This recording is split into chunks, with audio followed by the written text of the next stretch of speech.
Your prospects give you objections, and those objections do not come from the prospect.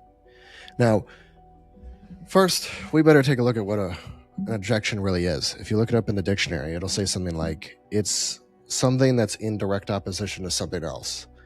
And when somebody says, I don't have the money, they aren't saying, no, I don't want to buy from you. They aren't in opposition to the deal. Having no money is an opposition to the deal, but they aren't objecting. They aren't saying, no, I don't want to do it. They aren't saying I'm in opposition to working together.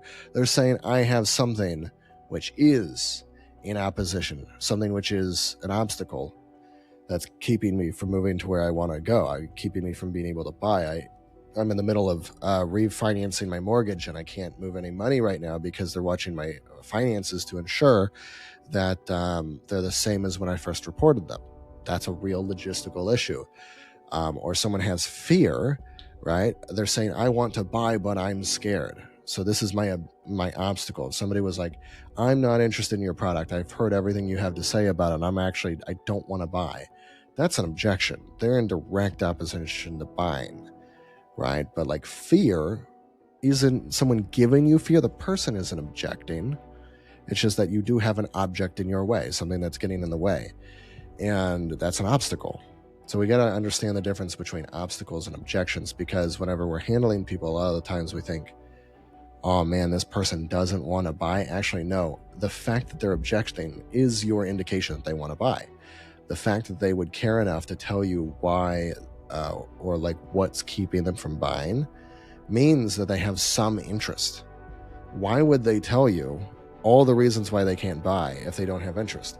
They'll even lie and make up reasons or give you fake reasons or hide things from you because they want to buy, but they're scared that you'll mishandle them. They're scared that you'll take advantage of them, but they still want to buy.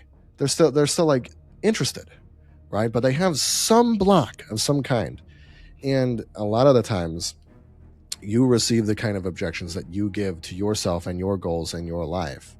For example, if you set goals and you procrastinate on them, you don't do everything you can to move towards them, you overthink, then you'll get think about it objections, which is a form of procrastination. I remember on one call, the guy was like, I need to think about it. And I'm like, are you just procrastinating on the decision because you're scared to make it?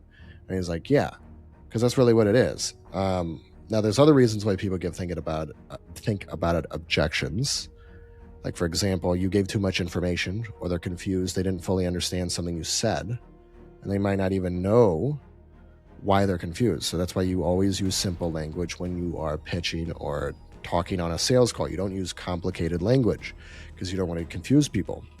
But if you overthink, you'll receive people who overthink on your calls. If you're secretly fearful, no matter how confident you act on the call, if you've got this seed of doubt or this seed of fear in the background, then they'll feel that, they'll sense that. And even though you're communicating and you sound confident, what happens is if you have any level of fear, what gets communicated is your intention and your kind of energy.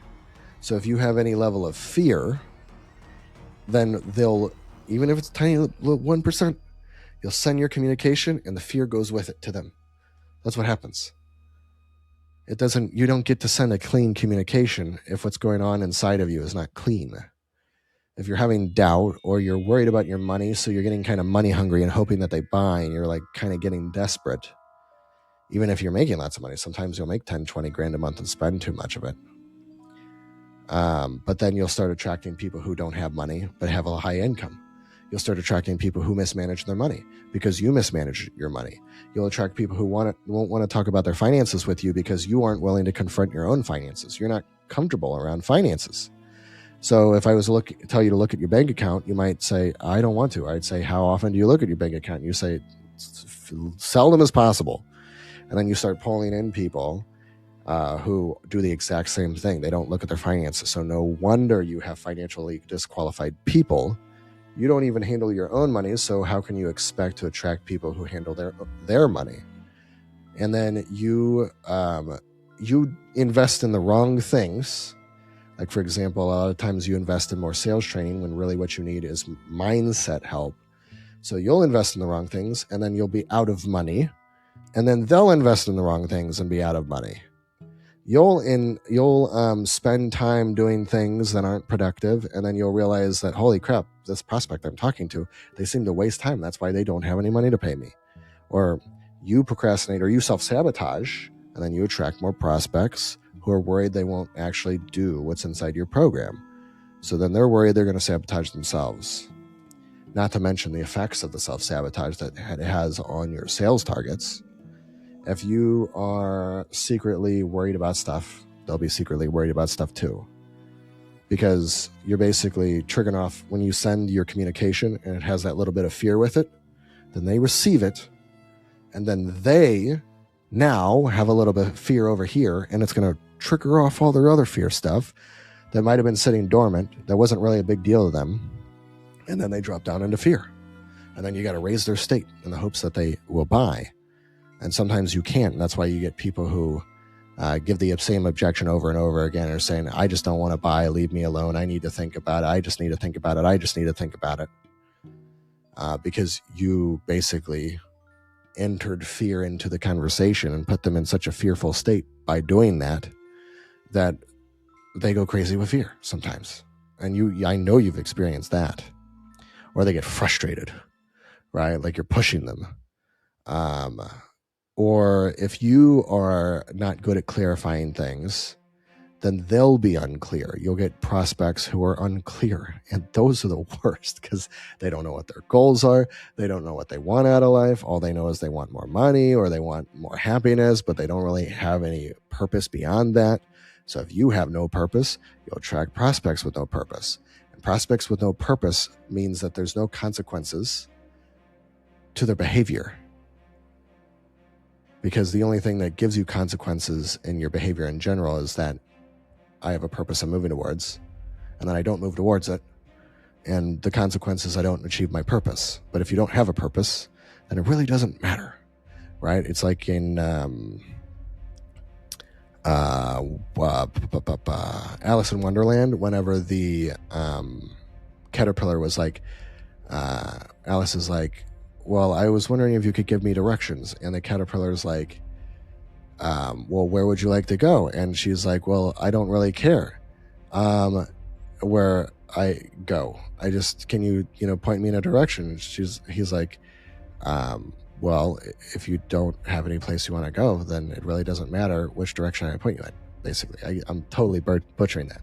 But the idea is that you'll attract prospects who have no clear purpose, and that they're literally like leaning on you to like have enough certainty to make a decision, but it's them who needs the certainty.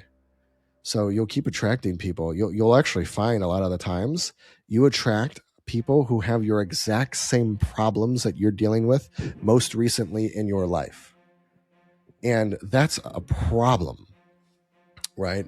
Means that you have to have a high level of congruency in your life, that your actions consistently match up with your goals. And if they don't, then you're going to feel guilty. You're going to feel unworthy. Your self-worth's going to go down, and then your income goes down, and then you feel bad. Then you're worried about money. Then you attract prospects, and you ride this roller coaster, and then you get your necessity level goes higher whenever you're broke, and you're like, shit, I got to make money. So you push all that aside, and you very stressfully push your stats back up, and then you ride the roller coaster. You ride the income roller coaster. And you might go from $2,000 a month to $10,000 a month to $6,000 a month to $12,000 a month to $1,000 a month to fired, or you leave the role because you've screwed up so much in the role that you want to get out of there and get a new role. That's what usually happens. You commit enough harm in an area, you don't do your job long enough or consistent enough in your sales role, you'll eventually want to leave. It has nothing to do with the product or the company, but you'll blame it on the product and the company. And these are the objections that you give. These are the obstacles you put in your own way. So no wonder why you get so many objections and obstacles on your sales calls. You don't have to. If you never entered that into the equation in the first place and you were consistently doing what you know you should be doing, then you'd hop on calls confident as fuck, and nobody could mess with you. Nobody could mess with you. You'd be above reproach. One of the best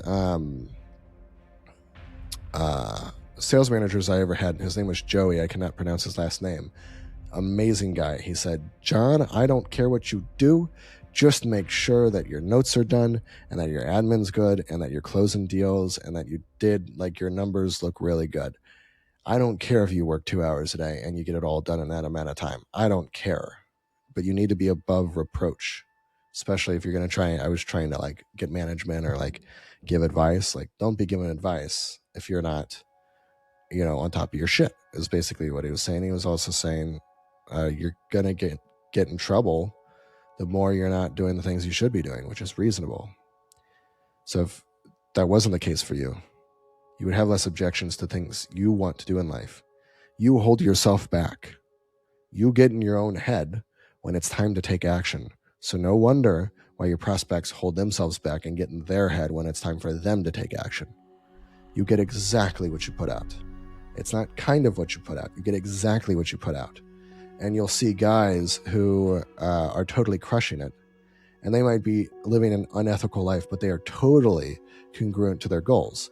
Their goals might be unethical, but they're congruent to them. So they show up to the call confident as fuck, even though they're some Miami bro who's flying around the world doing drugs and weird shit and living, this hedonistic sales baby lifestyle. They're still congruent. They're doing the things that they want to do. And when they say they are going to do something, they do it. If they're going to fly to Miami and hang out with the boys, they do it. Right? But you don't. So then you get in your head and you worry and you get fearful. And then you get worried that your calls are going to get reviewed and somebody's going to find out how you're screwing things up. So then you tiptoe and then you hop on calls and you have no courage and no balls to handle people. And you wonder why it's difficult to move forward in your career. This is it. There's no mystery to it. So if you want help with this, send me a DM on Facebook, John Schutte. But this is really it, man. This is it. There's no hocus pocus alakazam magic tricks to it. You don't need so many handlers. If you were better at handling your life, you wouldn't need to handle other people so often because you wouldn't attract shitty people. You attract people who are similar to your vibration. Not all the time on sales calls. But for instance, if you got frustrated recently, no wonder why you get a prospect who gets frustrated with you. If you aren't doing everything that you can to hit your goals, no wonder why someone isn't willing to get resourceful to work with you. It's not rocket science. And karma is like the ultimate responsibility because you have to admit that you did it. You put that energy out. No wonder why you're attracting it. And if your vibe was higher, if you had a higher vibration, you would attract better things in your life. It's a very simple equation. So if you want to do really, really well, you need to handle yourself. And everything in your life will get handled. And your objections on calls will go away. The worst objection I had recently was like, hey, can we change some things in the agreement? I'm like, hell yeah. And then the rest of them are like financial objections because I was just pitching anybody I felt like. So of course I'm going to get financial objections because they don't have money. That's it. But you go around and you close big deals and you can sell whatever you want.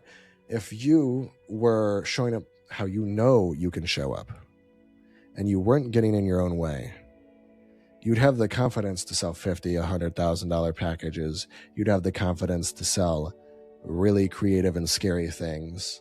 Like one time, I didn't know this existed, but there was I was about to interview for a role where it's like the average deal size was like $200,000, and you still got paid. You still got paid 10%.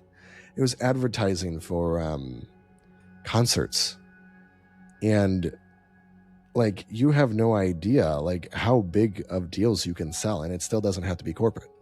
You can still be selling like high ticket deal singing type shit. So you will attract opportunities to the degree that you are acting abundantly, outflowing. Abundance has nothing to do with what you're receiving, because then you just keep taking, and eventually you won't be able to take anymore because you're not giving. It's a flow. You outflow and then you inflow. So if you outflow bad things in abundance, you'll inflow bad things in abundance, including your attitude and your emotions and your the way you treat people and like your intentions. And then you'll inflow those bad things back. But if you inflow good stuff or outflow good stuff, you'll inflow good stuff. And to be in abundance would be to just consistently give endlessly as much as you can to every single person you have, the best of vibes, the most help, the most useful advice. You give them the best experience. And if you give every single person on your sales calls a great experience, you're going to inflow all good experiences on your sales calls. But you've never measured that. You never focused on that. You only focus on making money.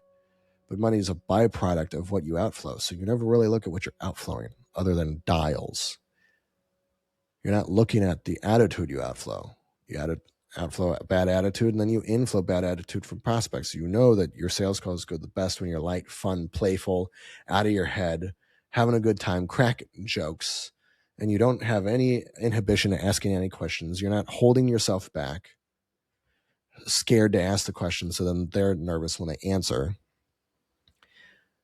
You know you perform best when you're completely out of your head and you're just super high vibe, having a good time. So why wouldn't you prioritize fixing that? Fixing what you outflow. Because if you fix what you outflow, you can fix what you inflow. So if you have any questions with this, send me a message on Facebook. Other than that, that's the end of this video, and I'll see you guys later.